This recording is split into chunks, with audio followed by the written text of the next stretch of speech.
PDIP dan saksi Kusnadi adalah staf kesekretariatan yang bertugas mendampingi terdakwa sehingga terdapat potensi konflik kepentingan dan ketidakbebasan dalam memberikan keterangan. Menimbang bahwa keterangan saksi Kusnadi, saksi Nur Hasan dan Kusnadi yang tidak konsen dan cenderung membutuhkan dan menunjukkan adanya alasan tertentu yang mungkin mempengaruhi objektivitas kesaksian mereka. Lebih lagi bantahan terdakwa diperkuat oleh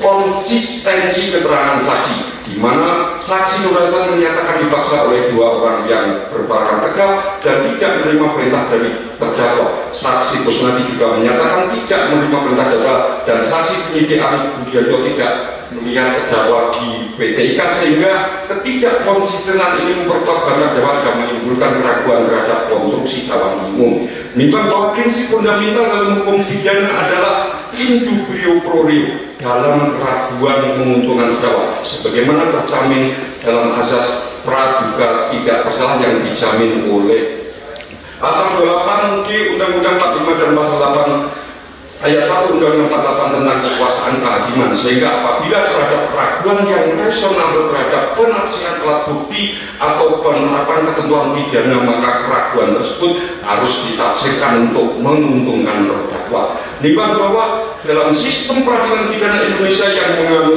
azas akusator ria, beban kemudian sepenuhnya berada pada penuntut umum untuk membuktikan kesalahan terdakwa melalui keraguan yang wajar atau beyond reasonable doubt, di mana terhadap dakwaan ke-1 mengenai perintangan penyidikan, majelis hakim berpendapat bahwa penuntut umum tidak berhasil membuktikan dakwaannya secara meyakinkan, mengingat penjelasan dan bantahan yang disampaikan terdakwa cukup masuk akal, sehingga menimbulkan keraguan yang wajar. Terlebih lagi sikap terdakwa dalam persidangan yang kooperatif hadir dalam persidangan.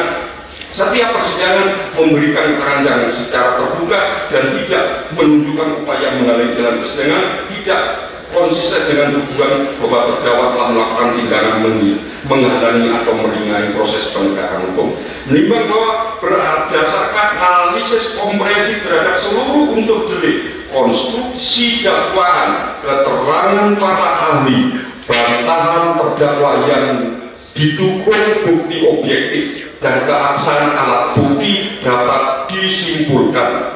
Pertama, meskipun unsur setiap orang telah terpenuhi pada terdakwa Hasto Kristianto sebagai individu yang mampu berbuat dan bertanggung jawab secara hukum, namun unsur kedua yang merupakan unsur inti dari delik tidak dapat dibuktikan secara sah dan meyakinkan. Kedua, unsur dengan sengaja mencegah, merintangi atau menggagalkan secara langsung atau tidak langsung penyidikan, penuntutan, dan pemeriksaan di sidang pengadilan terhadap tersangka atau terdakwa ataupun para saksi dalam perkara korupsi tidak terbukti dengan pertimbangan tidak ada bukti konkret HP yang direndam atau ditenggelamkan sebagaimana dikonfirmasi ahli forensik media yang tidak pernah memeriksa HP dalam keadaan rendam air. Tidak terbukti adanya kegagalan penyidikan karena faktanya KPK tetap dapat menerbitkan surat perintah penyidikan dan melakukan pemeriksaan saksi-saksi. Bantahan terdapat didukung oleh bukti objek berupa data BTS, kesaksian Nur Hasan yang menyatakan dipaksa oleh dua orang tak dikenal,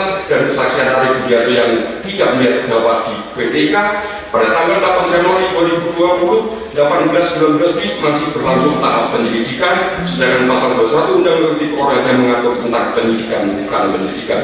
Harun Masiku belum berstatus tersangka pada saat perbuatan tanggal 8 Januari 2020, baru ditetapkan tersangka pada tanggal 9 Januari 2020. Untuk perbuatan tanggal 6 Juni 2024 berlaku azas nemo teneo se action as usyara, di mana seseorang tidak dapat dipidana karena melindungi dirinya sendiri dari pemeriksaan. Ketiga, berdasarkan pendapat ahli Khairul Huda SHBSI dan Dr. Masud Ali, pasal 21 merupakan delik material yang mensyaratkan akibat konkret berupa terganggunya atau gagalnya proses penyidikan, penuntutan, atau pemeriksaan di sidang pengadilan yang mana akibat konkret tersebut tidak terbukti dalam perkara ini. Keempat, upaya-upaya yang dilakukan terdakwa justru bersifat formal dan terbuka berdasarkan putusan Judicial Review MA nomor 57P HUM 2019 dan Fatwa MA pada 23 Desember September 2019 serta dilakukan berdasarkan keputusan organisasi melalui rapat pleno DPP PDB bukan inisiatif pribadi. Kelima, sikap kooperatif terdakwa yang menjadi tahanan tercepat masuk dalam KPA memenuhi panggilan sebagai saksi dan menyerahkan diri dengan sukarela menunjukkan tidak ada upaya sistematis untuk menghindari dalam proses hukum. Keenam, konstruksi pasal 65 ayat 1 KUHP tidak dapat diterapkan karena tidak ada kejahatan yang terbukti. Menimbang bahwa Majelis Hakim tidak sependapat dengan seluruh rel pertimbangan jaksa penuntut umum dalam tuntutan dengan alasan hukum yang mendasar yang bahwa perbuatan pada Undang-Undang 8 dari tidak dapat dikualifikasi sebagai mencegah penyidikan karena tidak ada proses penyidikan sah pada saat itu dan objek perbuatan Harun Masiku belum berstatus lengkap serta yang sedang berlangsung adalah tahap penyidikan yang tidak tercakup dalam ruang lingkup pasal 21. Menimbang bahwa perbuatan tanggal 6 Juni tidak dapat dipidana berdasarkan pasal 21 karena merupakan manifestasi dari azas nemo tenetur si ipsum ascusar yang dijamin oleh konstitusi dan instrumen hukum internasional yang telah diratifikasi Indonesia. Menimbang bahwa berdasarkan pendapat hukum pidana yang tipe pasal 21 Undang-Undang Tipikor merupakan delik material yang disyaratkan akibat konkret gagalnya penyidikan namun tidak terbukti adanya akibat tersebut dalam perkara ini. Menimbang bahwa penerapan pasal 65 menjadi tidak relevan karena tidak terdapat beberapa kejahatan yang dapat ditentukan. Menimbang bahwa bantahan terdakwa yang dihukum oleh BPP telah menimbulkan keraguan yang reasonable sehingga harus diterapkan asas in dubio pro reo. Menimbang bahwa penegakan hukum pidana harus senantiasa menjaga keseimbangan antara kepentingan penegakan hukum dengan perlindungan hak asasi manusia sehingga tidak boleh ada penafsiran atau penerapan ketentuan pidana yang mengabaikan hak-hak fundamental yang dijamin oleh Undang-Undang 45 undang-undang dan instrumen hukum internasional yang telah diratifikasi Indonesia karena hal tersebut akan merusak integritas dan kredibilitas sistem pidana itu sendiri serta bertentangan dengan cita-cita negara hukum yang demokratis dan berkeadilan. Menimbang bahwa berdasarkan pasal 191 ayat 1 jika dakwaan tidak terbukti, terdakwa harus dibebaskan sehingga majelis berkesimpulan bahwa terdakwa harus dibebaskan dari dakwaan ke-1 melanggar pasal 21 junto pasal 65 ayat 1 KUHP.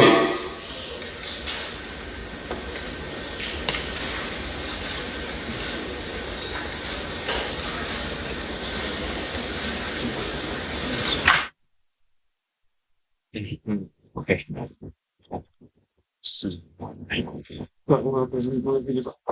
Mulai ini.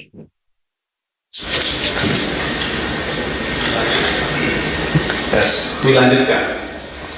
Menimbang bahwa oleh karena dakwaan pertama telah dibuktikan dan terdakwa dibebaskan di dakwaan atau selanjutnya majelis akan mempertimbangkan dakwaan kumulatif selanjutnya. Menimbang bahwa dalam dakwaan alternatif majelis memiliki kewenangan untuk memilih dakwaan mana yang akan diperiksa terlebih dahulu berdasarkan pertimbangan hukum dan fakta persidangan yang tersedia. Menimbang bahwa berdasarkan analisis terhadap fakta-fakta persidangan dan kesesuaian dengan rumusan delik, majelis akan mempertimbangkan dakwaan kedua alternatif. Pertama, melanggar pasal 5 ayat 1 huruf A Undang-Undang Pidana Korupsi, junto pasal 55 ayat 1 ke 1 KUH pidana, junto pasal 64 ayat 1 KUH pidana dan unsur sebagai berikut. 1. Setiap orang. 2. Atau menjanjikan suatu. 3. Kepada pegawai negeri atau penyelenggara negara. 4. Dengan maksud supaya pegawai negeri atau penyelenggara negara tersebut berbuat atau tidak berbuat sesuatu dalam jabatannya yang bertentangan dengan kewajibannya. 5. Yang melakukan, yang menyuruh melakukan atau yang turut serta melakukan. 6. Unsur perbuatan berlanjut. 1. Unsur setiap orang. Menimbang bahwa unsur setiap orang dalam pasal 5 ayat 1 huruf A dalam tipikor adalah unsur yang menunjuk kepada subjek hukum yang dapat dimintai pertanggungjawaban pidana.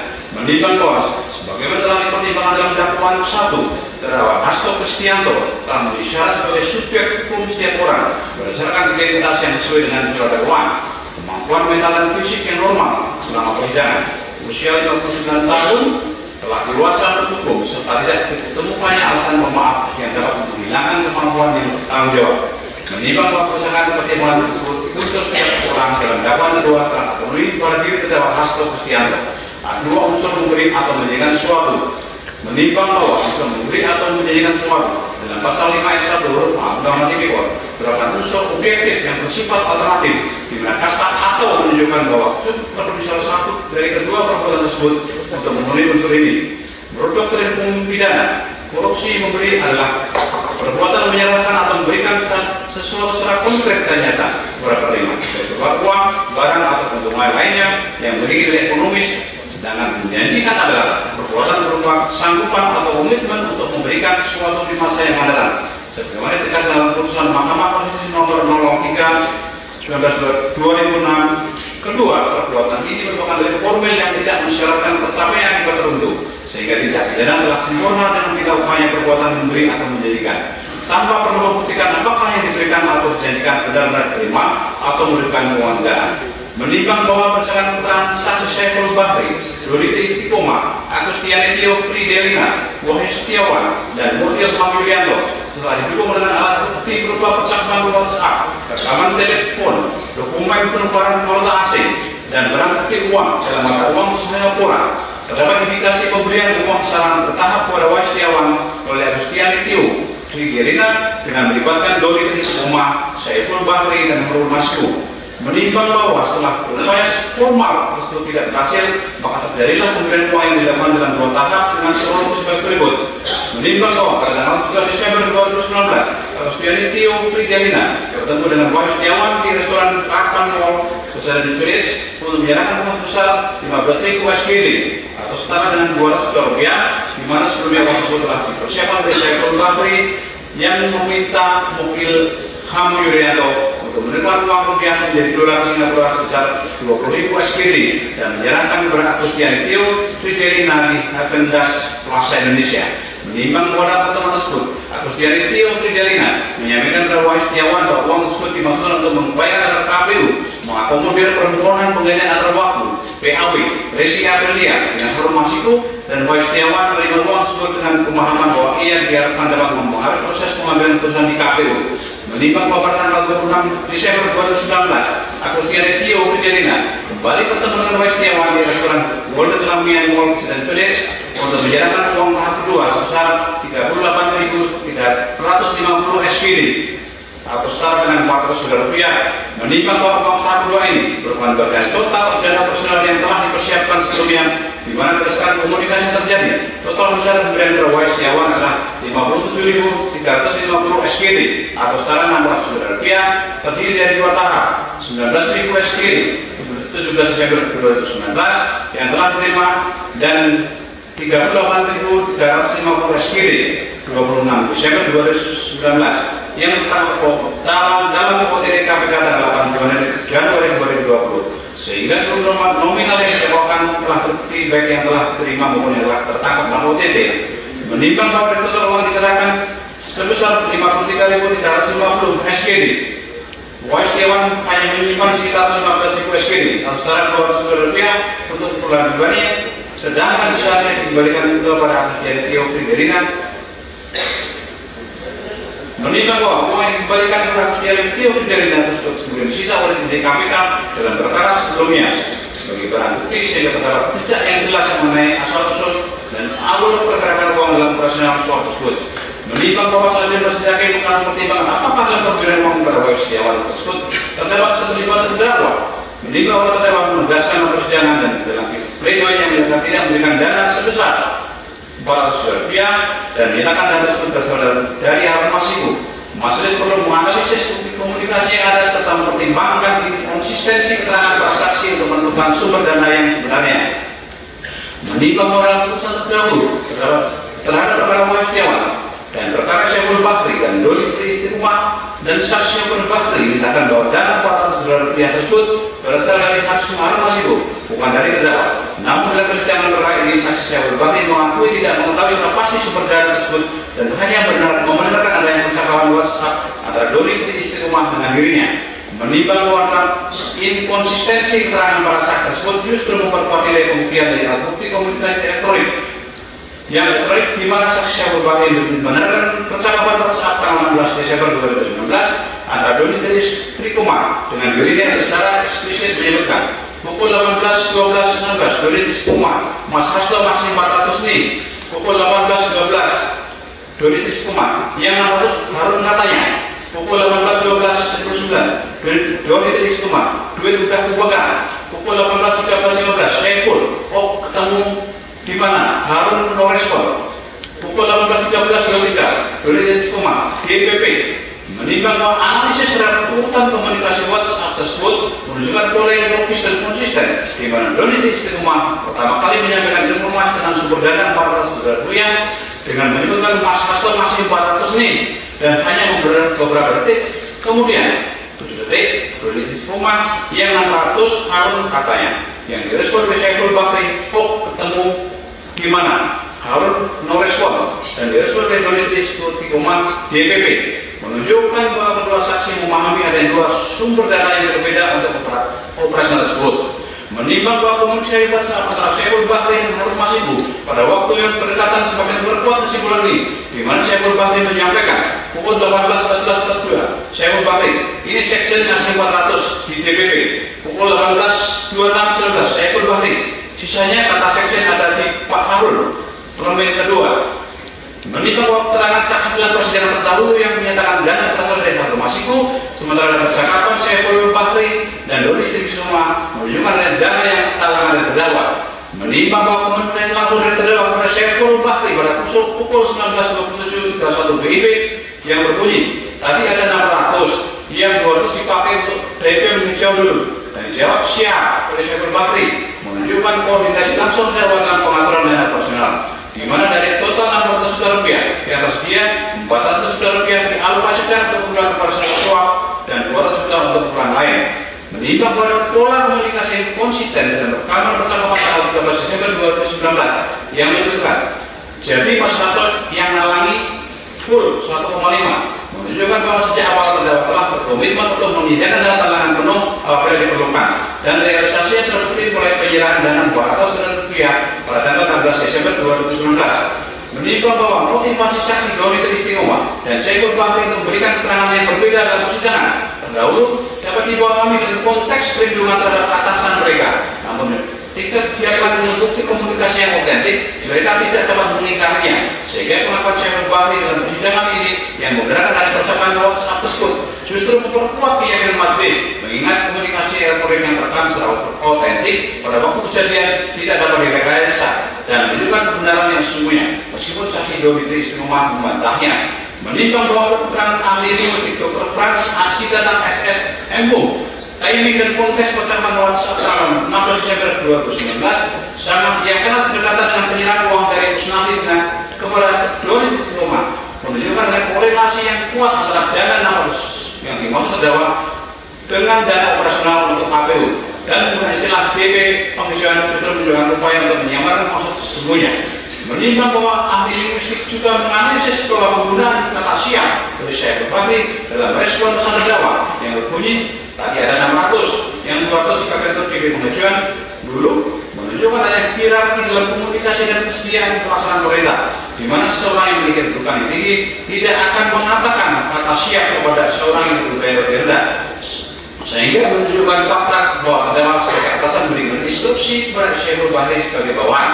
Menimbang bahwa lebih lanjut keterangan ahli linguistik Dr. Frans Asidatang ketika pada tanggal 3 Desember 2019 Syaiful Bahri melaporkan izin lapor mas hari ini Pak Harun geser 850 dan terdakwa menjawab oksip. Kata oksip dalam konteks percakapan antara atasan dengan bawahan menunjukkan pemahaman dan persetujuan yang sangat kuat terhadap skema pendanaan gabungan bukan sekedar penerimaan pesan biasa.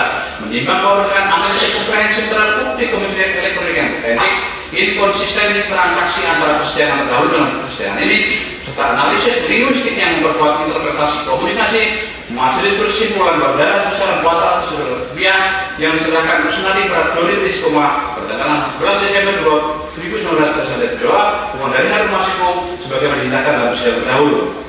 Menimbang bahwa simbol ini ditekan pada pertimbangan bahwa pertama, komunikasi elektronik yang terekam pada waktu kejadian memiliki nilai pembuktian lebih kuat dibandingkan transaksi yang dapat berubah karena sebagai faktor. Kedua, urutan dan konten komunikasi menunjukkan pembagian sumber dana yang jelas antara terdakwa 400 juta rupiah dan Harun Masiku 600 juta rupiah yang kemudian menjadi 850.000 rupiah. Ketiga, koordinasi langsung terdakwa dengan Syaiful mengenai pengaturan dana personal menunjukkan keterlibatan aktif aktif terdakwa dalam penyediaan dana.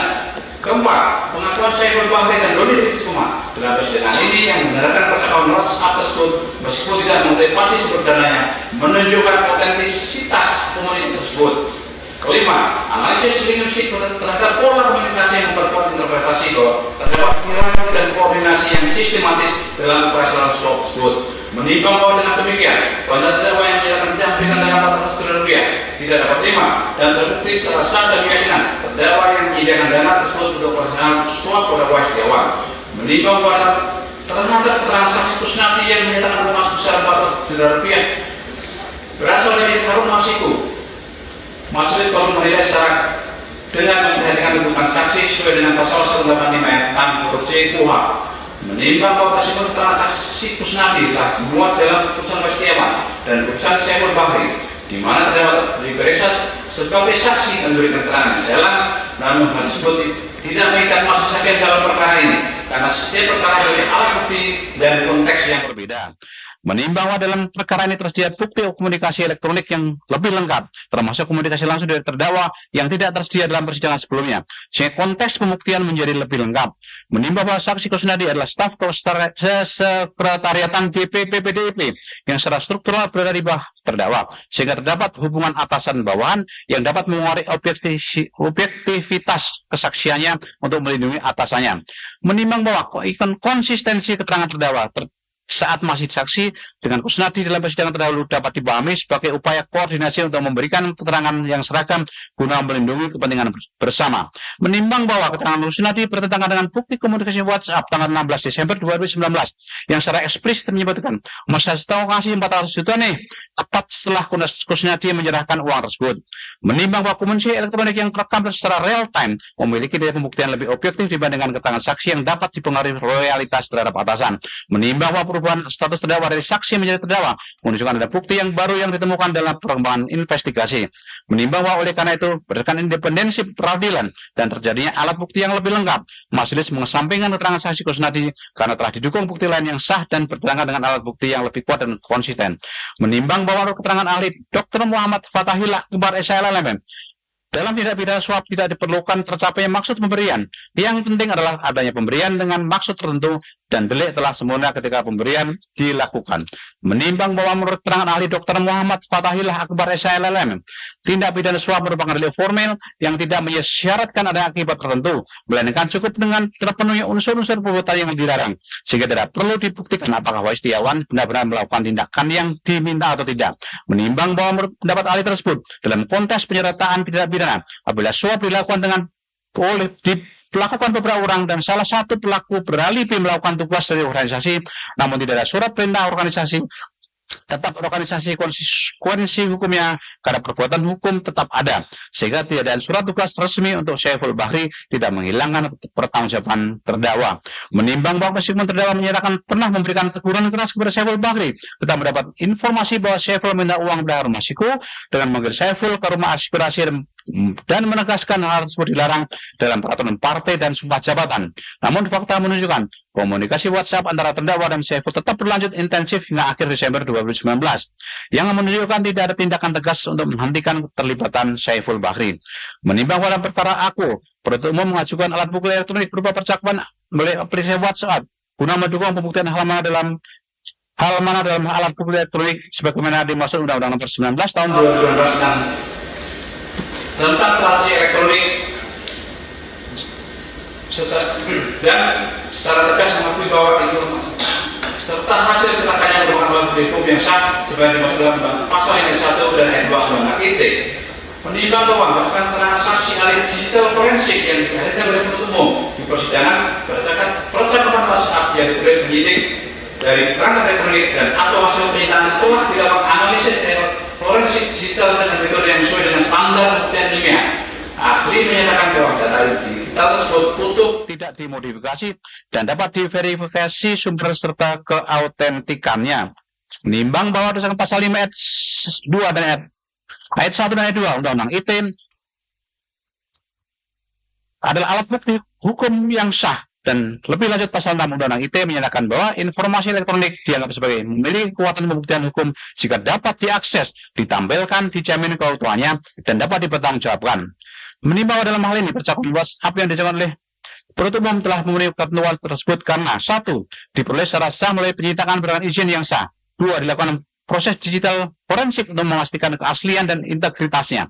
3. Telah diklarifikasi dan dikonfirmasi kebenarannya oleh para pihak dalam percakapan termasuk Saiful Bahri, Doni Tri Istiqomah, dan Agustiani Tio Fridelina yang bersaksi di persidangan dan membenarkan isi komunikasi. Menimbang bahwa keberatan penasihat hukum terdakwa yang menyatakan bahwa ketangkap layar screenshot percakapan WA rawan dimanipulasi telah terpatahkan oleh keterangan ahli digital forensik yang menyatakan bahwa metadata, waktu, serta konten percakapan tersebut tidak menunjukkan adanya indikasi rekayasa digital atau manipulasi isi. Menimbang bahwa Mahkamah Konstitusi dalam putusan nomor 20 tahun 2016 telah memperluas cakupan alat bukti elektronik yang sah dan mengakui validitas informasi digital sebagai alat bukti sejauh diperoleh secara sah dan dapat diuji keautentikannya. Setelah dikuatkan pula oleh jurisprudensi yang membolehkan pemanfaatan data elektronik termasuk percakapan WhatsApp sebagai bukti petunjuk maupun alat bukti surat elektronik.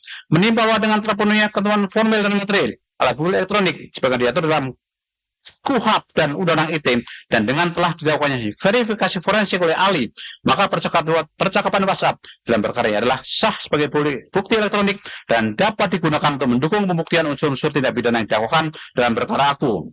Menimbang bahwa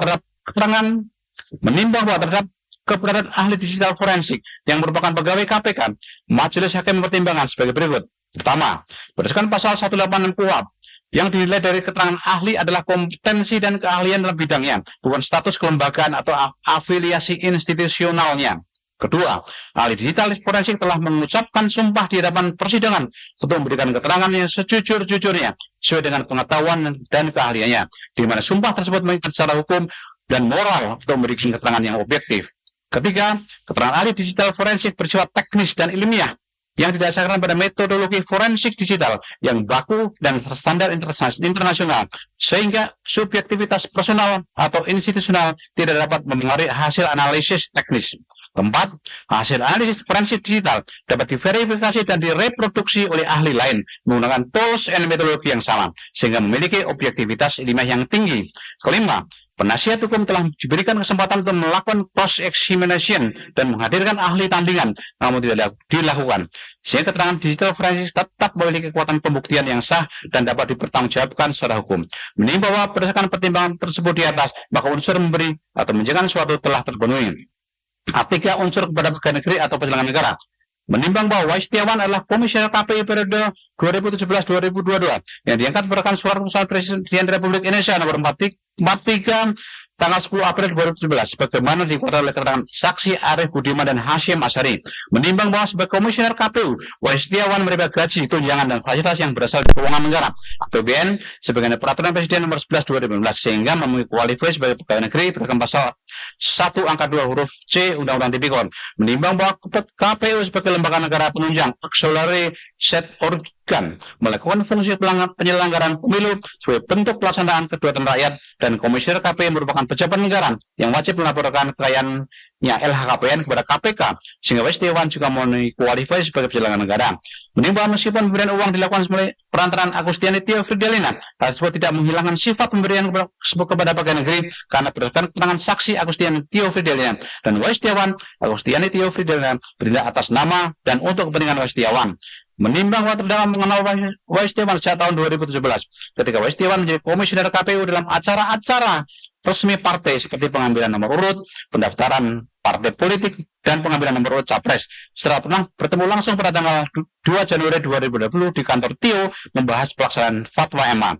Menimbang berdasarkan pertimbangan tersebut di atas, unsur kepada pegawai negeri atau penyelenggara negara telah terpenuhi. Empat, unsur dengan maksud supaya pegawai negeri atau penyelenggara negara tersebut berbuat atau tidak berbuat sesuatu dalam jabatannya yang bertentangan dengan kewajibannya. Menimbang bahwa berdasarkan kronologi peristiwa terungkap di persidangan oleh keterangan Saiful Bahri, Doni Tri Istiqomah, Rizky Aprilia, dan Wahyu Setiawan, pemberian uang kepada Wahyu Setiawan dimaksudkan agar KPU mengakomodir permohonan DPP PDIP untuk melaksanakan pergantian waktu antara Rizky Aprilia dengan Arthur Masiku sebagai anggota DPR RI dari Pilsum 1.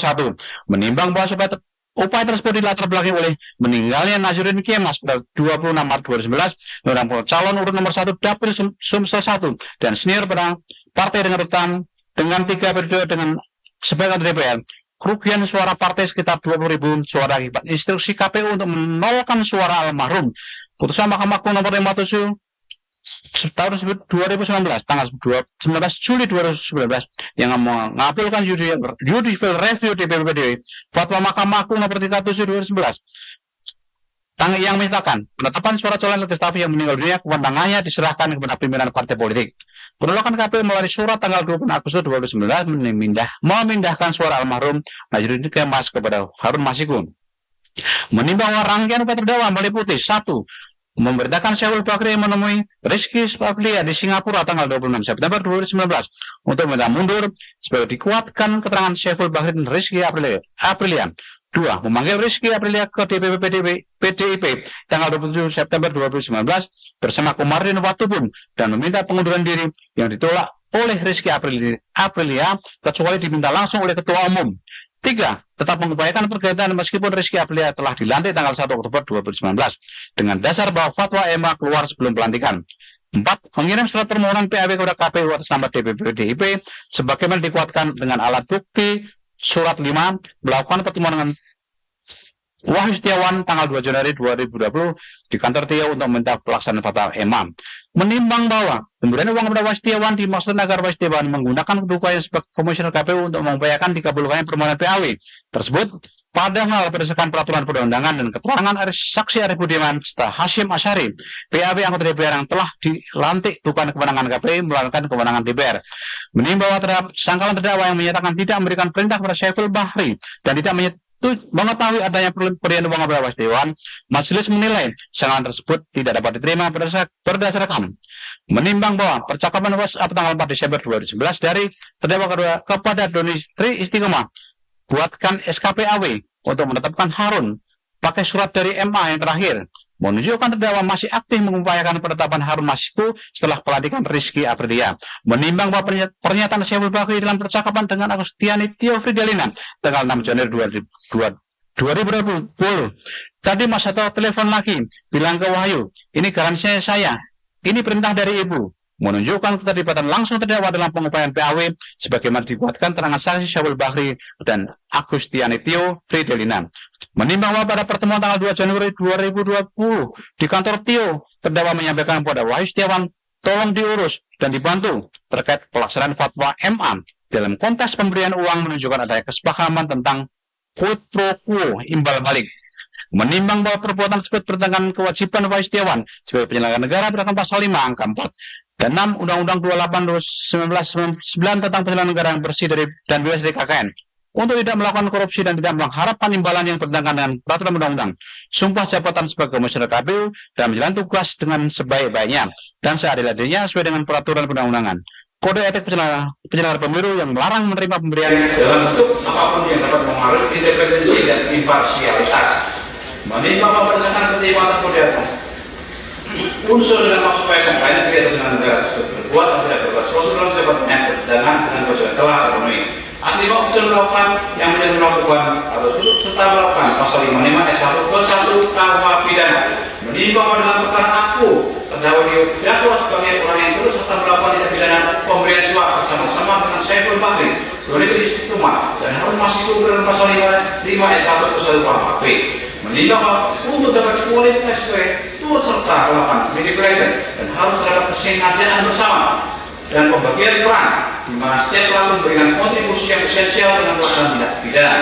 Menimbang bahwa kesengajaan bersama dan bermain ini terbukti melalui rangkaian komunikasi dan koordinasi yang menunjukkan tujuan yang sama, yaitu mengupayakan agar KPU mengakomodir permohonan PAW Rizky Aprillia dengan Harun Masiku, di mana bukti kesengajaan bersama terlihat dari percakapan WhatsApp tanggal 4 Desember 2019 dari terdakwa kepada Doni buatkan SKPAW untuk menetapkan Harun pakai surat dari MA yang terakhir yang menunjukkan arahan strategis rekaman percakapan telepon 13 Desember 2019.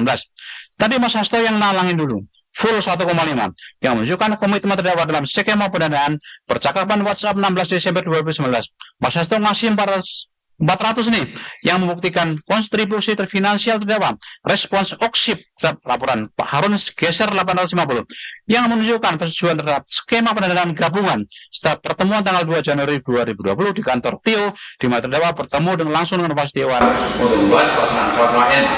Menimbang bahwa bagian peran dalam penyertaan tindak pidana ini terbukti dengan jelas di mana kontribusi masing-masing pelaku tidak harus sama besarnya. Yang penting adalah ada kesengajaan bersama dan pembagian peran yang saling melengkapi untuk mencapai tujuan bersama. Di mana berdasarkan fakta persidangan terbukti terdakwa Hasto Kristianto berperan sebagai penyedia dana Rp400 dari total dana operasional. Saiful Bahri dan Doni istri Kuma berperan sebagai koordinator lapangan dan pelaksana operasional. Harun Masiku berpesan sebagai penyedia dana tambahan dan menerima manfaat langsung. Sedangkan Agustiani Tio Frederiana berperan sebagai perantara penyerahan dan penghubung langsung dengan target sehingga kontribusi terdakwa dalam skema penyuapan ini bersifat esensial dan tidak dapat digantikan oleh pelaku lain. Terdakwa memiliki akses langsung pada Wahyu Setiawan berdasarkan hubungan kelembagaan. Menimbang bahwa terhadap bantahan terdakwa yang menyatakan tidak mengetahui rencana suap dan hanya memberikan arahan umum, laksanakan keputusan partai, bukti-bukti komunikasi WhatsApp dan rekaman percakapan menunjukkan koordinasi yang berlawanan dengan klien ketidaktahuan tersebut, di mana intensitas dan substansi komunikasi tidak mungkin terjadi tanpa pemahaman yang jelas tentang tujuan dan metode yang digunakan. Terlebih dalam konteks hukum pidana, kemudian arahan yang kemudian dijabarkan menjadi tindakan melawan hukum tetap dapat kualifikasi sebagai penyertaan sepanjang pemberi arahan mengetahui atau seharusnya mengetahui bahwa arahan tersebut akan mengarah pada tindak pidana. Menimbang bahwa meskipun inisiatif awal mungkin berasal dari Harun Masiku sebagai pihak yang berkepentingan, keterlibatan terhadap sejak tahap perencanaan hingga pelaksanaan menunjukkan partisipasi yang lengkap dalam rangka kerjasama untuk memutuskan tindak pidana suap. Menimbang kesengajaan bersama terbukti dari komunikasi intensif dan koordinasi strategis antara terdakwa dengan pelaku lainnya dalam bagian peran di mana terdakwa berperan sebagai penyedia dan Rp400 sehingga kontribusi terdakwa bersifat esensial. Menimbang dengan demikian turut serta melakukan dalam pasal 55 1 KUHP telah terpenuhi pada diri terdakwa dalam kerangka kerja sama yang disadari dan mewujudkan tindak pidana suap pada Wahyu Setiawan.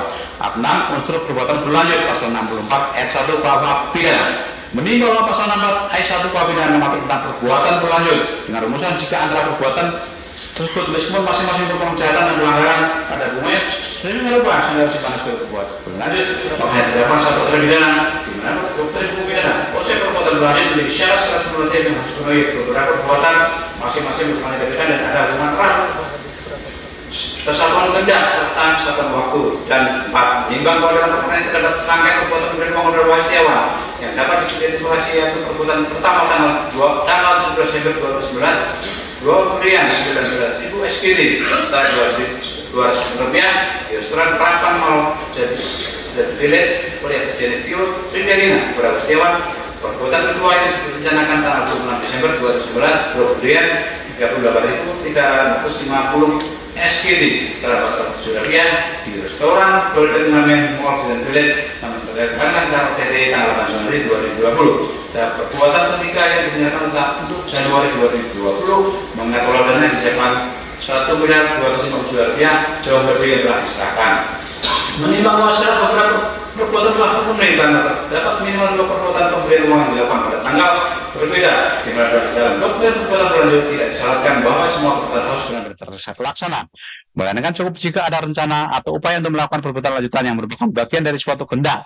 Syarat-syarat masing-masing merupakan tindak pidana juga terpenuhi karena setiap perbuatan pemberian uang kepada Wahyu Setiawan secara terpisah telah memenuhi unsur-unsur tindak pidana suap pasal 5 ayat 1 huruf A Undang-Undang Tipikor. Menimbang bahwa syarat hubungan erat terpenuhi karena perbuatan-perbuatan pemberian uang tersebut memiliki kesamaan objek, material berupa uang dan dalam mata uang dolar Singapura, kesamaan target yaitu Wahyu Setiawan sebagai komisioner KPU, kesamaan modus yaitu penyerahan melalui perantara Agustiani Tio Frederiana di lokasi restoran, kesamaan pelaku yang dilakukan oleh kelompok yang sama dengan pembagian peran yang konsisten, serta kesamaan maksud yaitu untuk mengupayakan dikabulkannya permohonan PAW Harun Masiku. Menimbang bahwa syarat kesatuan kehendak terpenuhi karena seluruh perbuatan pemberian uang didorong oleh satu tujuan yang sama dan tidak terpisahkan itu mengupayakan agar KPU mengakomodir permohonan DPP PDIP untuk pelaksanaan PAW atas nama Reski Aprilia dengan Harun Masiku, di mana kesatuan terlihat dari perencanaan strategis di mana kemudian dilakukan secara bertahap sesuai dengan perkembangan negosiasi koordinasi pusat di mana semua perbuatan dikoordinir oleh tim yang sama terdakwa berkoordinasi strategis serta target tunggal di mana semua upaya diarahkan untuk mencapai satu tujuan spesifik yaitu PAW Harun Masiku. Menimbang bahwa syarat kesatuan waktu dan tempat terpenuhi karena perbuatan tersebut dilakukan dalam rentang waktu yang relatif singkat yaitu 9 hari antara 17 Desember 2019 dan 26 Desember 2019 dan di lokasi yang berdekatan yaitu sama-sama di mall yang berlokasi Jakarta Selatan, di mana kedekatan waktu dan tempat ini menunjukkan bahwa perbuatan tersebut merupakan pelaksanaan dari suatu rencana yang berkesinambungan, bukan perbuatan yang terpisah yang kebetulan serupa. Menimbang bahwa dalam perkara ini satu tujuan terbukti dengan jelas karena pertama tujuan akhir yang spesifik di mana semua perbuatan diarahkan untuk mencapai PAW Harun Masiku menggantikan Rizky Aprilia. Kedua, strategis bertahap di mana pemberian uang dilakukan secara bertahap sesuai timeline yang direncanakan. Ketiga, saling ketergantungan di mana setiap perbuatan tergantung pada keberhasilan perbuatan sebelumnya. Menimbang bahwa meskipun secara temporal terdapat jeda antara perbuatan pertama dan kedua, hal ini tidak menghilangkan karakter perbuatan berlanjut karena jeda tersebut merupakan bagian dari strategi dan bukan terputusnya kehendak. Meskipun secara teknis penyerahan uang adalah Agustiani Video Fidelina, namun dalam konteks penyertaan semua tersebut tidak berdasarkan kesepakatan pembagian peran yang ditentukan. Dan meskipun perbuatan kedua tidak terlaksana dalam doktrin perbuatan berlanjut yang dinilai adalah kesuatan kehendak dan rencana bukan semata-mata realisasi semua perbuatan yang direncanakan. Sehingga kegagalan pelaksanaan perbuatan kedua karena faktor eksternal OTT tidak menghilangkan karakter perbuatan berlanjut.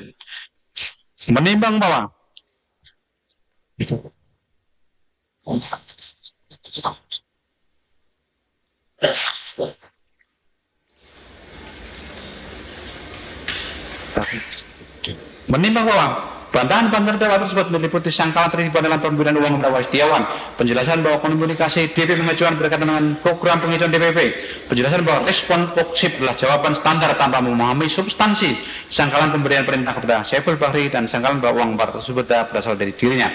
Menimbang bahwa seluruh bantahan terdakwa tersebut telah dipertimbangkan secara seksama oleh majelis hakim dalam analisis unsur-unsur dakwaan sebagaimana telah diuraikan dalam pertimbangan di atas, di mana majelis hakim telah memberikan penilaian dan tanggapan terhadap sistem bantahan dengan mengacu pada alat bukti yang sah. Menimbang bahwa berdasarkan pertimbangan yang telah diuraikan tersebut di atas, sehingga bantahan terdakwa tersebut haruslah dikesampingkan. Menimbang bahwa majelis hakim akan mempertimbangkan bantahan-bantahan selebihnya. Menimbang terdakwa menyatakan mendapat informasi bukan dari Harun Masiku langsung bahwa Syaiful Bahri meminta dana kepada Harun Masiku, sehingga terdakwa memberikan teguran keras kepada Syaiful Bahri di ruang aspirasi, melarang karena melanggar peraturan partai dan sumpah jabatan. Syaiful Bahri hanya minta maaf, tidak ada pembahasan tentang KPU atau lobby. Setelah itu terdakwa mengundang Syaiful ke acara partai. Menimbang terhadap keterangan tersebut, majelis menilai bertentangan dengan fakta karena tidak ada bukti konkret tentang teguran tersebut selain pengakuan terdakwa. Penasihat Syaiful Bahri yang menyatakan terdakwa justru menyetujui dengan mengatakan, ya silakan jika benar ada teguran keras dan Syaiful Bahri tidak diundang ke acara partai. Komunikasi WhatsApp antar terdakwa Syaiful seharusnya diberhenti, namun faktanya berlanjut intensif hingga akhir Desember 2019. Justru setelah periode yang diklaim ada teguran, terjadi koordinasi dana operasional melalui WhatsApp. Menimbang bahwa terdakwa menyatakan membantah menahan surat undangan pelantikan Rizky Aprilia karena untuk pelantikan anggota DPR sudah bukan ranah partai melainkan ranah KPU yang mengirim undangan langsung kepada anggota DPR terpilih tanpa melalui partai politik. Menimbang terhadap sangkaan tersebut majelis menilai tidak dapat diterima karena bertentangan dengan keterangan saksi Rizky Aprilia yang menyatakan terdakwa menyampaikan bahwa surat undangan pelantikan ditahan oleh terdakwa, di mana tidak ada motif bagi Rizky Aprilia untuk berbohong tentang hal tersebut. Menimbang terdakwa berargumentasi bahwa PDIP tidak menggunakan instrumen pemecatan terhadap Rizky Aprilia karena yakin kedudukan hukum sangat kuat berdasarkan putusan MA dan fatwa MA yang wajib dilaksanakan KPU. Menimbang terhadap argumen tersebut, majelis menilai tidak relevan untuk menghilangkan pertanggungjawaban pidana karena faktanya KPU telah menolak permohonan PAW melalui surat tanggal 6 Agustus 2019 dan 7 Januari 2020. Posisi hukum yang kuat tidak menghilangkan fakta telah dilakukan pemberian uang kepada Setiawan. Menurut ahli hukum pidana Dr. Muhammad Fatahillah Akbar, motif atau alasan melakukan tindak pidana tidak menghilangkan pertanggungjawaban pidana, meskipun keberadaan motif dapat memperkuat pembuktian kesengajaan. Tulus, jika memang yakin dengan kekuatan hukum, seharusnya menggunakan upaya hukum lanjutan bukan melalui pemberian uang. Menimbang terhadap bantahan tersebut, majelis menilai tidak dapat diterima karena bertentangan dengan alat bukti yang sah berupa percakapan WhatsApp, rekaman telepon, dan keterangan saksi yang saling berkorelasi dan konsisten. Menimbang penasihat hukum telah mengajukan pledoi pembelaan sebagai berikut. Menimbang penasihat hukum mendalilkan terdapat kesalahan material signifikan dengan nominal dalam nominal suap di dakwaan di mana penuntut umum menyebutkan jumlah uang 57.350 SGD atau setara 600 rupiah pada Dewan. Namun dalam persidangan terbukti bahwa jumlah uang diterima Dewan adalah 19.000 SGD atau setara 200 rupiah. Menimbang terhadap dalil tersebut majelis memberikan pertimbangan sebagai berikut. Menimbang dalam tindak pidana suap yang dilakukan secara bersama-sama dengan ini tidak diperlukan bahwa setiap perilaku mengetahui secara detail jumlah keseluruhan uang yang terlibat dalam skema suap. Yang penting adalah adanya kesepakatan kehendak untuk melakukan suap. Menimbang bahwa perbedaan antara jumlah yang didakwakan dengan yang diterima oleh Setiawan dapat dijelaskan dari fakta bahwa total dana yang disiapkan memang sebesar 1.250 juta rupiah. 400 juta dari terdakwa, 850 juta dari Harun Masiku. Dari total tersebut yang berhasil diserahkan kepada Setiawan adalah 19.000 SGD tanggal 17 Desember 2009. Sisa dana tidak tersampaikan karena terjadi OTT 8 Januari 2020. Menimbang menurut doktrin hukum pidana dalam delik formil suap seperti suap yang menentukan selesainya delik adalah dilakukannya perbuatan memberi bukan jumlah yang diberikan, sehingga perbedaan nominal tidak menghilangkan sifat melawan hukum perbuatan. Menimbang bahwa perbedaan jumlah uang suap antara yang didakwakan dengan yang terbukti persidangan tidak menyebabkan dakwaan menjadi kabur absoluble sebanyak perbuatan pokok yaitu memberi atau menerima suap terbukti, karena yang menjadi esensi dari tindak pidana suap adalah perbuatan memberi atau menerima bukan nominal yang tepat. Menimbang bahwa dengan demikian perbedaan nominal tersebut tidak menyebabkan dakwaan menjadi tidak cermat, tidak jelas atau tidak lengkap karena esensi perbuatan suap telah terbukti. Menimbang penasihat hukum terdakwa juga mendalilkan dakwaan bertentangan dengan putusan pengadilan yang telah berkuatan tetap, di mana dalam putusan sebelumnya terbukti keseluruhan dana berasal dari Harun Masiku bukan dari terdakwa. Menimbang bahwa dalil terhadap dalil tersebut majelis mempertimbangkan bahwa pembuktian perkara didasarkan pada alat bukti baru yang tidak tersedia dalam persidangan sebelumnya, khususnya rekaman percakapan dan komunikasi WhatsApp yang menunjukkan keterlibatan dakwa. Menimbang bahwa prinsip res judicata sebagai diatur dalam pasal 76 ayat 1 KUH pidana tidak berlaku dalam perkara ini karena subjek hukum berbeda idem personal tidak terpenuhi, di mana terdakwa harus konsisten adalah subjek yang berbeda dari terdakwa dalam perkara sebelumnya.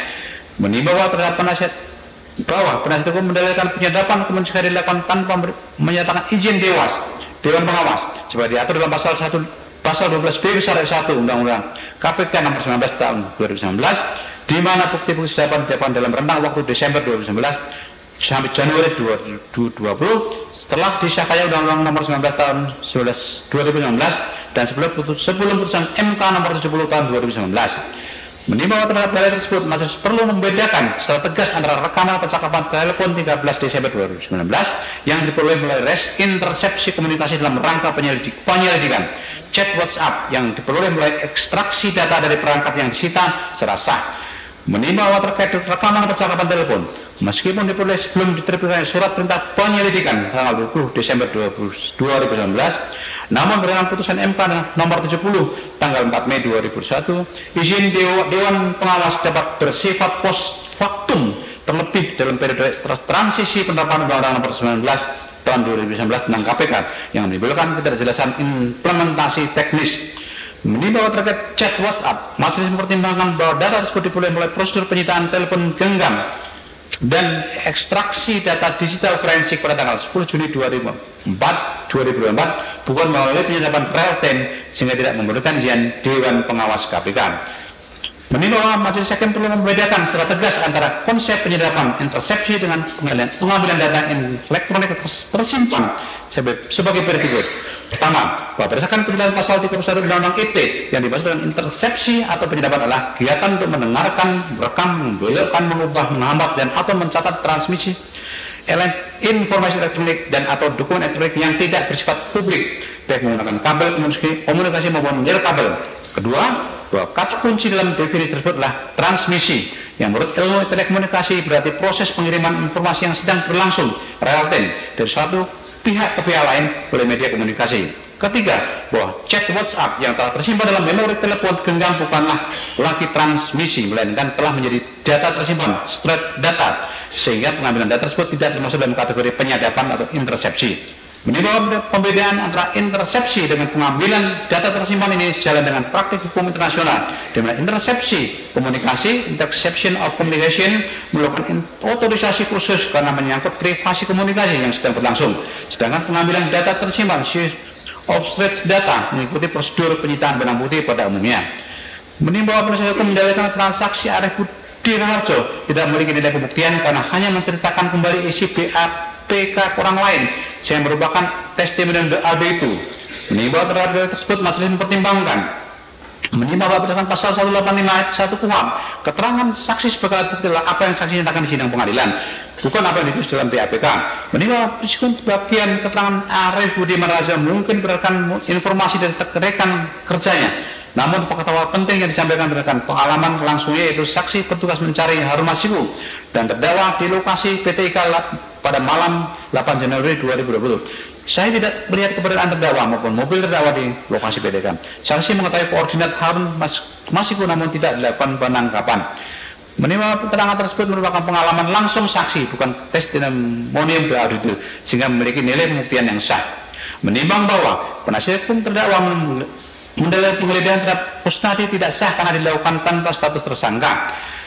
Menimbang terhadap dalil tersebut, majelis akan mempertimbangkan bahwa dalam konteks operasi tangkap tangan dan penyelidikan tindak pidana yang sedang berlangsung, penggeledahan dapat dilakukan terhadap orang yang diduga terlibat langsung meskipun belum berstatus tersangka, sepanjang dilakukan berdasarkan kewenangan yang sah dan dalam keadaan mendesak untuk mengamankan barang bukti.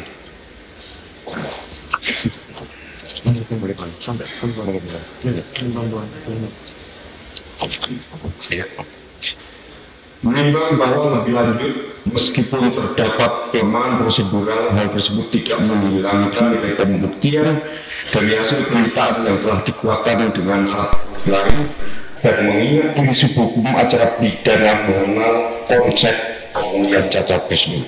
Menimbang bahwa penasihat hukum mendalilkan terdapat pelanggaran hak terdakwa berdasarkan pasal 65. Karena penyidik tidak menghadirkan ahli yang meringankan sebagaimana dimintakan oleh terdakwa pada tahap penyidikan. Menimbang bahwa dalam konteks perkara fakta-fakta persidangan menunjukkan bahwa terdakwa mendapatkan kesempatan seluas-luasnya untuk mengajukan pembelaan, di mana penasihat hukum telah menghadirkan berbagai ahli yang memberikan keterangan menguntungkan bagi terdakwa. Semua ahli tersebut telah didengar keterangan secara lengkap tanpa ada pembatasan dari majelis, dan keterangan para ahli tersebut telah dipertimbangkan dengan seksama dalam putusan ini. Menimbang bahwa majelis hakim berpendapat, kalaupun benar pada tahap penyidikan terdapat permintaan terdakwa untuk menghadirkan ahli tertentu namun tidak dipenuhi oleh penyidik, hal tersebut tidak serta-merta mengakibatkan batalnya seluruh proses penyidikan yang telah dilakukan, mengingat prinsip hukum acara pidana mengenal konsep pemulihan cacat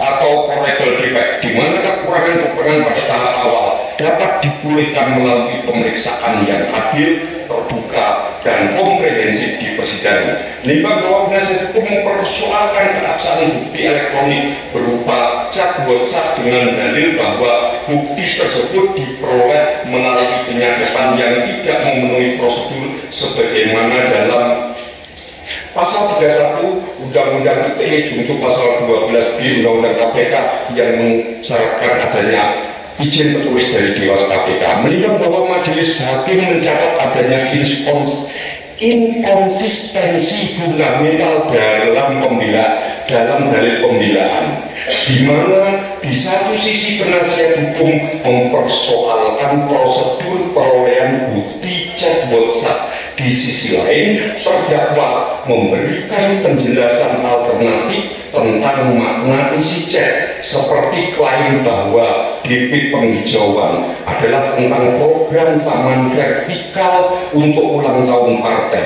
Terdakwa juga menjelaskan konteks komunikasi OPC sebagai jawaban standar tanpa mempersoalkan keaslian chat tersebut.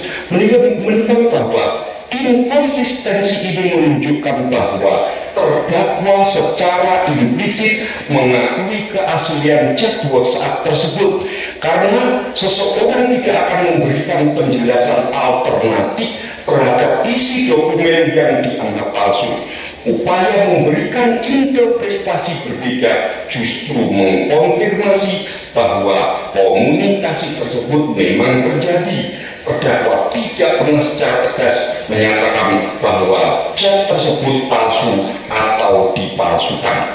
Menimbang bahwa menurut majelis hakim, ketika seorang memberikan penjelasan atau interpretasi terhadap suatu dokumen, hal tersebut merupakan pengakuan implisit terhadap keberadaan dan keaslian dokumen tersebut. Menimbang bahwa penasihat hukum dalam narasi pledenya telah membangun argumen bahwa perkara ini merupakan daur ulang karena dalam perkara-perkara sebelumnya yang telah berkekuatan hukum tetap terhadap Wahyu Setiawan, Agustiani, Tio Predelina, Saiful Bari, dan Doni, tidak ada saksi yang menerangkan bahwa uang suap berasal dari terdakwa Hasto Kristianto. Menimbang bahwa terhadap argumen tersebut, majelis menilai tidak dapat diterima berdasarkan pertimbangan yuridis sebagai berikut.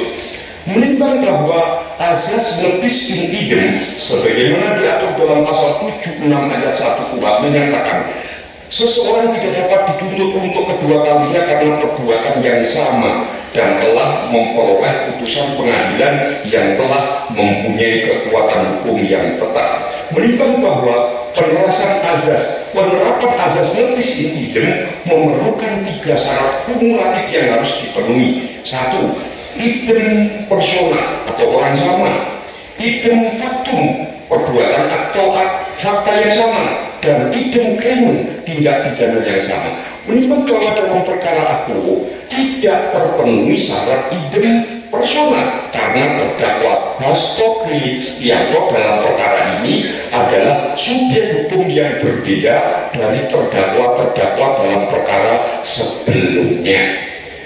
Melihat bahwa pembuktian keterlibatan terdakwa Hasto Kristianto ini didasarkan pada alat bukti yang tidak tersedia atau tidak diungkap dalam persidangan sebelumnya, yakni dalam perkara nomor 18 Litsus PTK 2020 PN Jakarta Pusat, khususnya rekaman percakapan telepon tanggal 13 Desember 2019 antara Saiful Bahri dan Doni istri Roma yang menyebutkan jadi Mas Hasto yang nalangi.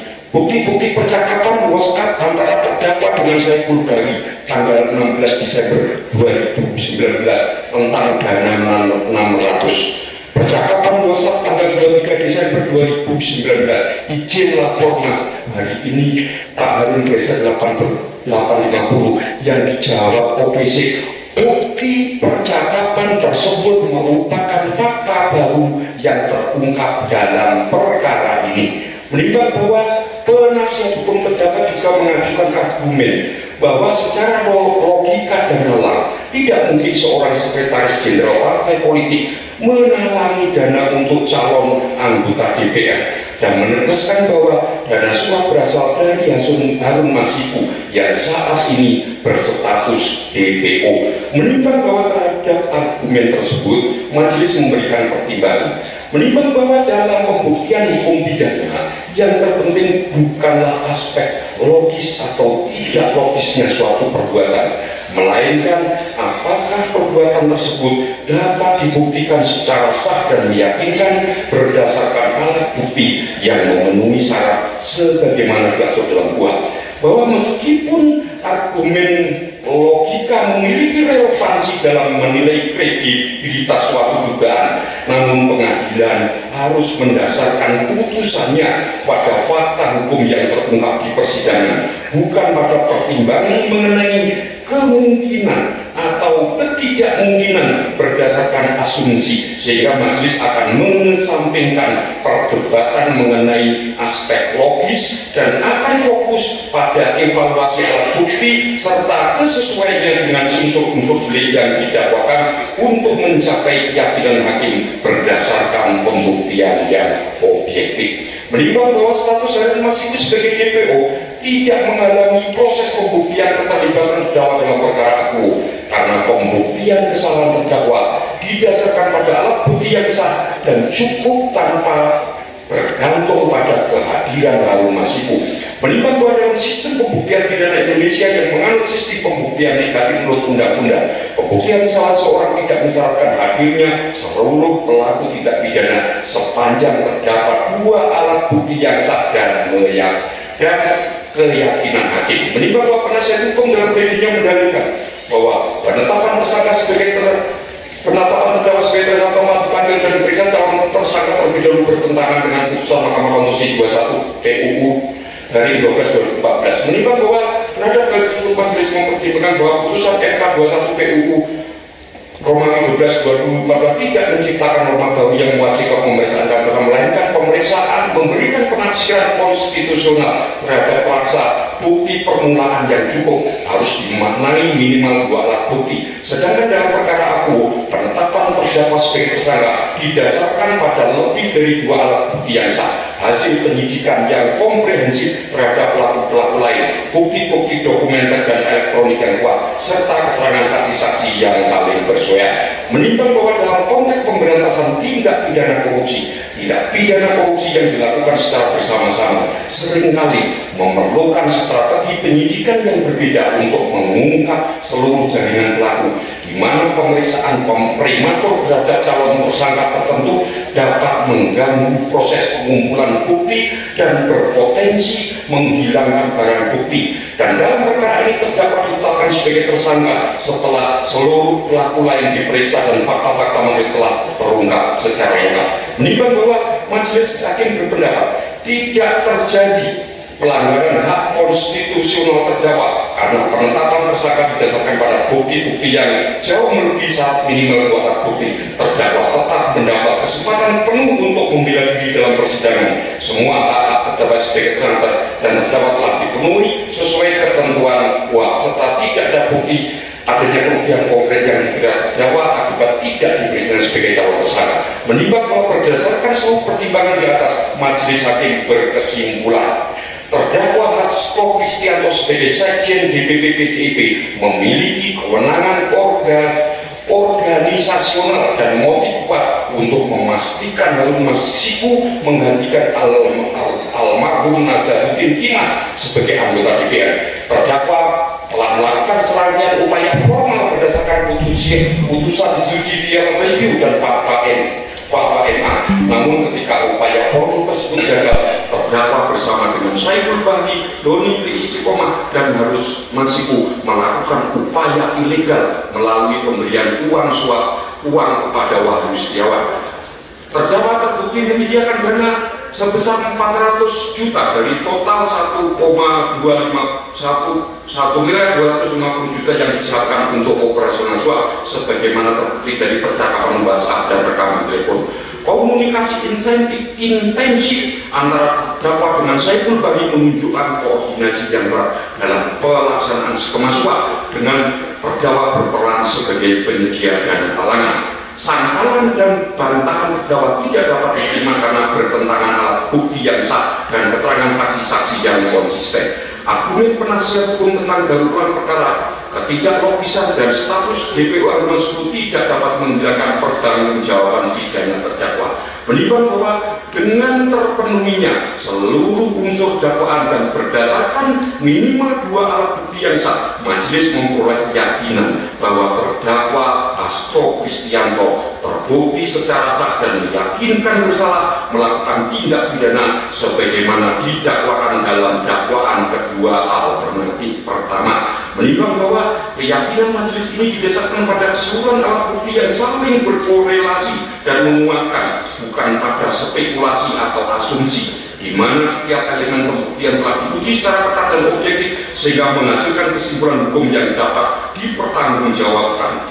Menimbang bahwa dalam pembelaan dan publiknya terdakwa mendalilkan bahwa dirinya mengalami berbagai tekanan politik sejak Agustus 2023, termasuk pelaporan terhadap wawancara terdakwa, undangan klarifikasi untuk kereta api, dan ancaman akan dijerat hukum jika tetap bersikap kritis. Bahkan terdakwa mendalilkan pada tanggal 13 Desember 2024 didatangi beberapa orang yang meminta mundur dari jabatan sekretaris jenderal dengan ancaman akan ditetapkan sebagai tersangka jika tidak mundur, dan setelah pemecatan 3 orang pada tanggal 16 Desember 2024 terdapat ditetapkan sebagai tersangka pada tanggal 24 Desember 2024. Menimbang bahwa terhadap dalil-dalil tersebut, Majelis Hakim perlu menegaskan prinsip fundamental dalam sistem peradilan Indonesia bahwa kekuasaan kehakiman adalah kekuasaan negara yang merdeka untuk menyelenggarakan peradilan guna menegakkan hukum dan keadilan berdasarkan Pancasila dan Undang-Undang 45 sebagaimana diamanatkan dalam pasal 24 ayat 1 Undang-Undang 45, di mana hakim dalam memeriksa, mengadili, dan memutus perkara hanya tunduk pada hukum dan keadilan, tidak pada tekanan politik, opini, publik, atau kepentingan kelompok manapun. Menimbang bahwa terdapat juga mendalilkan adanya kekuatan besar yang mempengaruhi proses hukum ini, termasuk tuntutan 7 tahun dari jaksa penuntut umum. Namun terhadap dalil tersebut, Majelis Hakim mempertimbangkan bahwa tuntutan jaksa penuntut umum adalah pelaksanaan fungsi penuntutan yang independen berdasarkan hasil pembuktian dalam persidangan, bukan berdasarkan pesanan atau tekanan pihak manapun. Dan yang terpenting, Majelis Hakim tidak terikat pada tuntutan penuntut umum sebagaimana terbukti dalam putusan ini, di mana majelis membebaskan terdakwa dari salah satu dakwaan tersebut. Menimbang bahwa Majelis Hakim perlu menegaskan dengan tegas bahwa seluruh pertimbangan dan putusan majelis dalam perkara ini didasarkan semata-mata pada fakta yang terungkap di persidangan, alat bukti yang sah menurut hukum, keterangan saksi di bawah sumpah, barang bukti yang diajukan, keterangan terdakwa, dan ketentuan hukum yang berlaku. Sementara Majelis Hakim menolak dan tidak terpengaruh oleh tekanan politik dari pihak manapun, opini publik atau pemberitaan media, kepentingan politik atau golongan tertentu, spekulasi tentang kekuatan besar, maupun isu-isu di luar fakta persidangan. Menimbang bahwa objektivitas Majelis Hakim terbukti dari fakta bahwa Majelis Hakim membebaskan terdakwa dari dakwaan ke-1 pasal 21 perintangan karena tidak cukup bukti, menyatakan terbukti dakwaan kedua pasal 5 suap. Berdasarkan bukti yang meyakinkan, tidak otomatis menerima seluruh dakwaan JPU serta mempertimbangkan setiap pembelaan terdakwa secara cermat dan penasihat hukumnya yang menunjukkan bahwa majelis benar-benar independen dan objektif dalam menilai setiap aspek perkara. Menimbang bahwa Majelis Hakim perlu menggarisbawahi perbedaan konteks waktu yang sangat signifikan di mana tindak pidana yang didakwakan terjadi pada tahun 2019 sampai 2020, jauh sebelum terdakwa mengklaim adanya tekanan politik pada tahun 2023 dan 2024, dan penetapan tersangka pada 24 Desember 2024 adalah hasil dari proses penyidikan yang panjang, bukan reaksi spontan terhadap peristiwa politik tertentu, sehingga kalaupun toh benar ada dinamika politik pada tahun 2024, hal tersebut tidak relevan dengan pembuktian pidana yang terjadi pada tahun 2019-2020. Menimbang bahwa Majelis Hakim menegaskan bahwa putusan ini didasarkan pada fakta-fakta konkret yang terbukti di persidangan, yaitu adanya upaya mengganti anggota DPR terpilih melalui jalur non-prosedural, adanya komunikasi dan koordinasi dengan pejabat KPU, adanya penyediaan dan penyerahan dana kepada komisioner KPU, adanya pengakuan dari para pelaku yang terlibat, adanya barang bukti yang disita dalam OTT, serta adanya dokumen-dokumen resmi yang ditandatangani terdakwa, dan bukan berdasarkan tekanan politik yang diklaim kekuatan besar yang tidak jelas, dinamika politik tahun 2004 ataupun opini atau spekulasi belaka. Menimbang bahwa dalam menjalankan tugas mulia menegakkan keadilan, Majelis Hakim perlu menyampaikan beberapa prinsip yang menjadi pedoman dalam memutus perkara ini.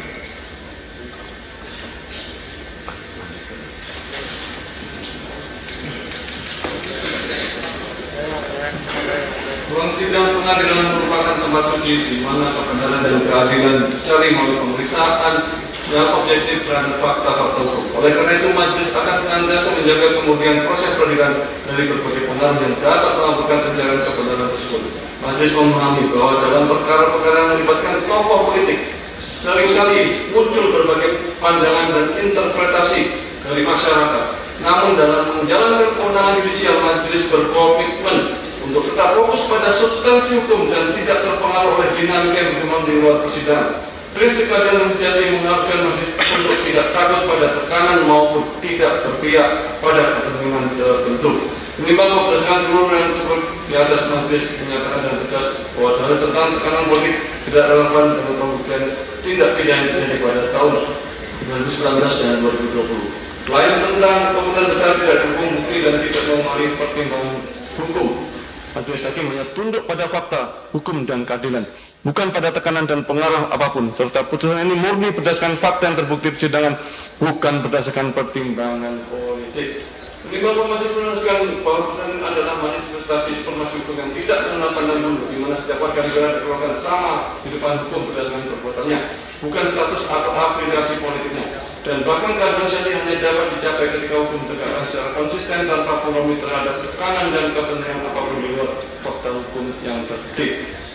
Menimbang bahwa oleh karena terdakwa telah terbukti bersalah melakukan tindak pidana sebagaimana dakwaan kedua alternatif pertama, maka terhadap terdakwa kedua tidak perlu dipertimbangkan lagi.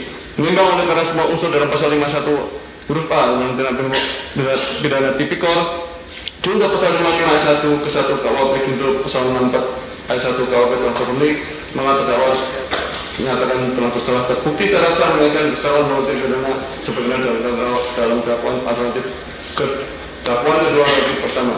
Menimbang bahwa dalam persidangan majelis tidak menemukan hal yang dapat mengaburkan tanggung pidana baik dalam sempurna untuk pemaaf, maka terdakwa mempertimbangkan perbuatannya. Menimbang oleh karena terdakwa mampu bertanggung jawab, maka harus dinyatakan bersalah dan jatuh pidana. Menimbang bahwa dalam tindakan pidana terhadap terdakwa, maka perlu dipertimbangkan terlebih dulu keadaan memberatkan dan keadaan meringankan. Keadaan memberatkan bahwa terdakwa tidak mendukung golongan minta dalam pembahasan terdakwa korupsi, terdakwa dapat merusak cita lembaga badan pembunuh yang seharusnya independen dan berintegritas. Keadaan meringankan, terdakwa bersikap sopan dalam selama persidangan, terdakwa menerang hukum, terdakwa memberikan keluarga, terdakwa telah mengajukan negara melalui kondisi publik. Menimbang bahwa tujuan pembinaan bukanlah sarana balas dendam, melainkan sebagai satu upaya membina agar yang bersangkutan menjadi manusia lebih baik dan mengetahui masyarakat, bangsa dan negara, serta memberikan efek jerah kepada pelaku maupun pihak lain agar tidak melakukan pembinaan yang sama.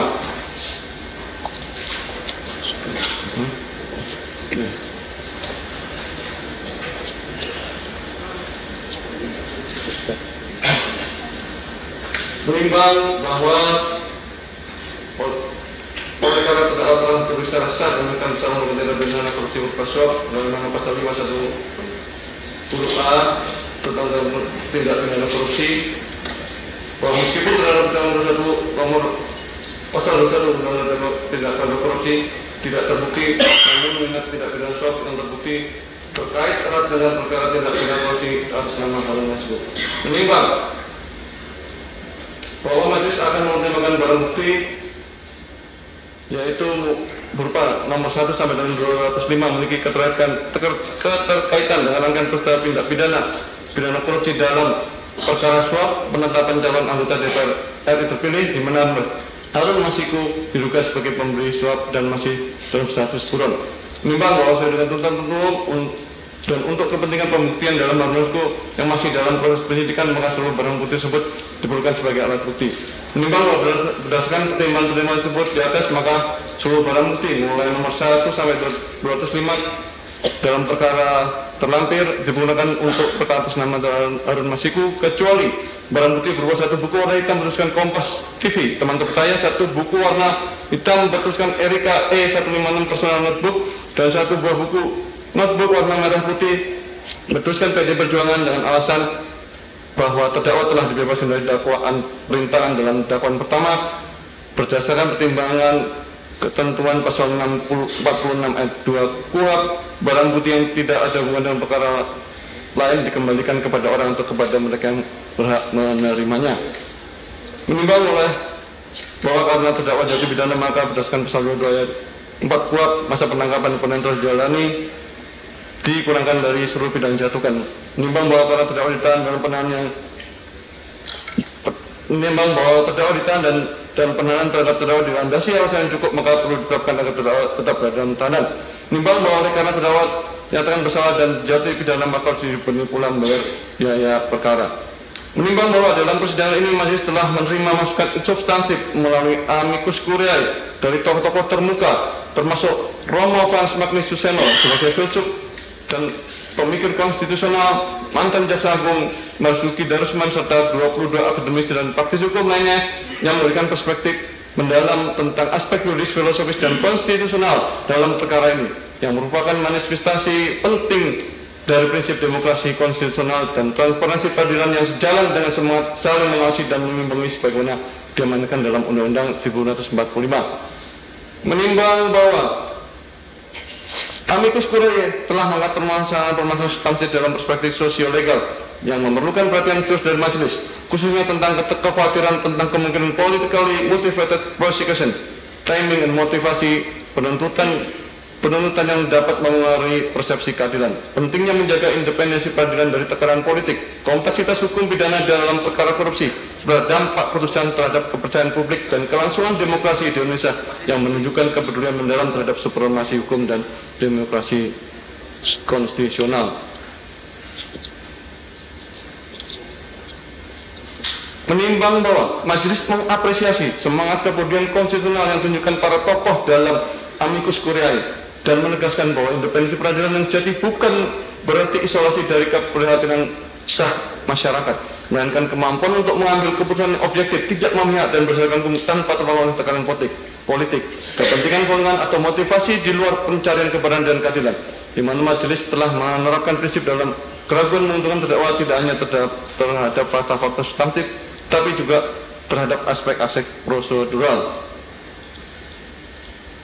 Menimbang bahwa dalam masa perkara ini majelis telah menerapkan standar analisis yang ketat terhadap setiap dakwan, di mana dakwan satu mengenai kepentingan perintah penyidikan, majelis telah melakukan analisis dalam terhadap karakteristik delik material versus delik formil, aspek temporal yang berkaitan dengan perbedaan antara penyelidikan dan penyidikan, serta persyaratan ketat konkret dalam delik material yang pada akhirnya berkontribusi pada putusan majelis untuk membebaskan terdakwa dari dakwan tersebut karena tidak terpenuhi unsur-unsur secara temporal dan material. Menimbang bahwa sebaliknya, keputusan majelis untuk menyatakan terdakwa terbukti bersalah dalam dakwaan undang nasional didasarkan pada terpenuhi seluruh unsur dakwaan secara sah dan akan melalui minimal 2 alat bukti yang valid dan keyakinan majelis yang diperoleh melalui proses pemeriksaan yang objektif dan komprehensif, di mana majelis menganalisis secara komprehensif unsur-unsur penyertaan kualitas alat bukti komunikasi elektronik dan standar pembuktian kesengajaan dalam konteks tindak pidana korupsi yang menunjukkan bahwa majelis benar-benar independen dan objektif dalam menilai setiap aspek perkara tanpa terpengaruh oleh tekanan dan opini dari pihak manapun. Menimbang bahwa majelis menyampaikan penghargaan mendalam atas kontribusi substantif yang telah diberikan melalui amicus curiae dan menegaskan bahwa seluruh masukan tersebut telah menjadi pertimbangan integral dalam proses pengambilan keputusan, bukan sekedar sebagai referensi tambahan, melainkan sebagai masukan penting untuk memastikan bahwa putusan yang dijatuhkan benar-benar mencerminkan nilai keadilan konstitusional, keadilan prosedural, dan kesetaraan substantif yang menjadi fondasi sistem peradilan dalam negara hukum demokratis, dengan tetap menghormati semangat pencarian keadilan yang disampaikan oleh para tokoh melalui amicus curiae, dan berharap bahwa putusan ini dapat memberikan kontribusi akademik sebagai bentuk menjaga prinsip proses hukum yang adil dan menjunjung tinggi integritas peradilan pidana di Indonesia agar terwujudnya negara hukum yang demokratis. Mengingat pasal 5 Undang-Undang Tindak Pidana Korupsi, junto pasal 5 ayat 1 ke 1 KUHP, junto pasal 64 ayat 1 KUHP, dan Undang-Undang Nomor 48 Tahun 2009 tentang Kekuasaan Kehakiman, Undang-Undang Nomor 8 Tahun 1991 tentang Hukum Acara Pidana, serta peraturan perundang-undangan lainnya yang mengadili berkaitan dengan perkara ini. Mengadili: 1. Menyatakan terdakwa Seto Kristianto tidak terbukti secara sah dan menyatakan bersalah melakukan tindak pidana sebagaimana dalam dakwaan ke-1, dan oleh karena itu membebaskan terdakwa dari dakwaan ke-1 tersebut. 2. Menyatakan terdakwa Seto Kristianto terbukti secara sah dan menyatakan bersalah melakukan tindak pidana turut serta melakukan tindak pidana korupsi berupa pemberian suap secara bersama-sama dan berlanjut sebagaimana dalam dakwaan kedua alternatif pertama. Menjatuhkan pidana kepada terdakwa Seto Kristianto dengan pidana penjara selama 3 tahun dan 6 bulan dengan pidana denda sebesar 250 juta dan tentu apabila denda tidak dibayar diganti dengan pidana kurungan selama 3 bulan. Tentang masa penangkapan oleh penahanan telah jadi terdakwa dikurangkan pidana yang dijatuhkan bahkan terdakwa tetap ditahan bahkan barang bukti.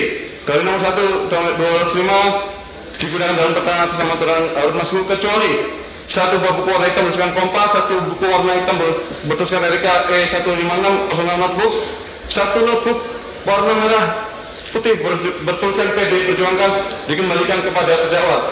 Membebankan kepada terdakwa dan bayar perkara sebesar Rp7.500. Demikian diputus dalam sidang Forum 1 Majelis Hakim dan tidak berdasarkan pada Pengadilan Negeri Jakarta Pusat pada hari Senin 21 Juli 2025 oleh Rosmanto SMA, Selaku Hakim Ketua Sunoto SMA dan Hakim Adhoc Tindak Pidana Korupsi Dr. Sigit Herman Binaji SHMU masing-masing sebagai hakim anggota yang diucapkan dalam sidang terbuka untuk umum pada hari Jumat 25 Juli 2005 oleh Hakim Ketua dengan didampingi para hakim anggota tersebut dibantu oleh Panitia Pengganti Pengadilan Negeri Tindak Pidana Korupsi pada Pengadilan Negeri Jakarta Pusat dan tidak serta dihadiri oleh penuntut umum pada Komisi Pemberantasan Korupsi dan terdakwa didampingi dengan para penasihat hukumnya.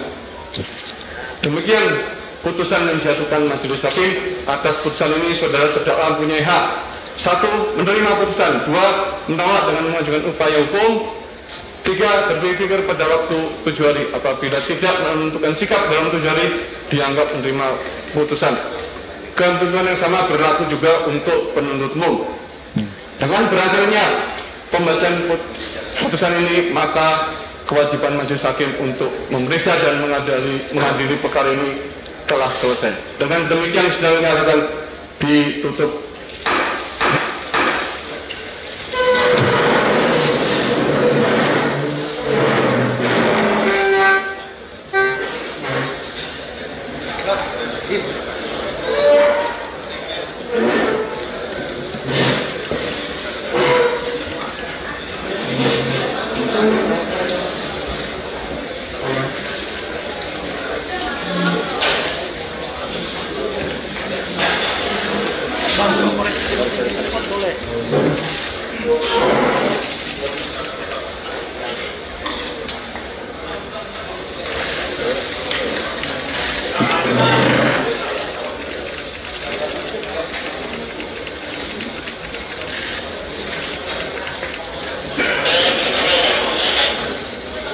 Ade, itu aku buka Ade.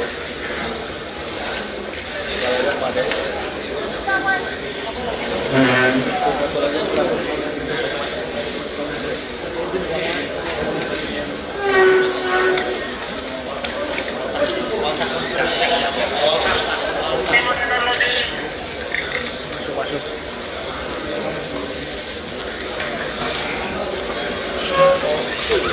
Jadi mau lepas aja.